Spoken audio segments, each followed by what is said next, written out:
ലോകത്തിൽ നിങ്ങൾ എങ്ങനെയാണ്? ലോകത്തിൽ നിങ്ങൾ ഈ ലോകത്തിൻ്റെ കാലഗതിയെയും ആകാശത്തിലെ അധികാരത്തിനും, ആകാശത്തിലെ അധികാരം എന്ന് പറഞ്ഞാൽ അത് പിശാചിൻ്റെ വാഴ്ച, പിശാചിൻ്റെ അധികാരം, നിങ്ങൾ അതിൻ്റെ കീഴിലായിരുന്നു. ആകാശത്തിലെ അധികാരത്തിനും അനുസരണക്കേടിൻ്റെ മക്കളിൽ ഇപ്പോൾ വ്യാപരിക്കുന്ന ആത്മാവിനും. അനുസരണക്കേടിൻ്റെ മക്കളിൽ ചില ആത്മാക്കൾ വ്യാപരിക്കുന്നു. ദൈവവചനത്തോട് എതിർത്ത് നിൽക്കുന്നവരിൽ ചില ആത്മാക്കൾ വ്യാപരിക്കും. ഏതാത്മാവ് വ്യാപരിക്കും? സാത്താൻ്റെ ആത്മാവ് വ്യാപരിക്കും. ദൈവത്തിൻ്റെ പരിശുദ്ധാത്മാവല്ല വ്യാപരിക്കുന്നത്.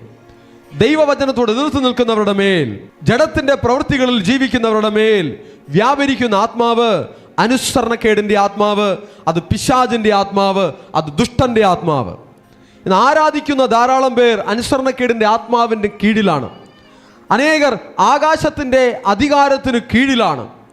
എന്നാൽ വചനത്താൽ ഒരു രൂപാന്തരം പ്രാപിക്കുമ്പോൾ അവർ അതിന് കീഴിലല്ല, അവർ പരിശുദ്ധാത്മാവിൻ്റെ വാഴ്ചയിലായി മാറും.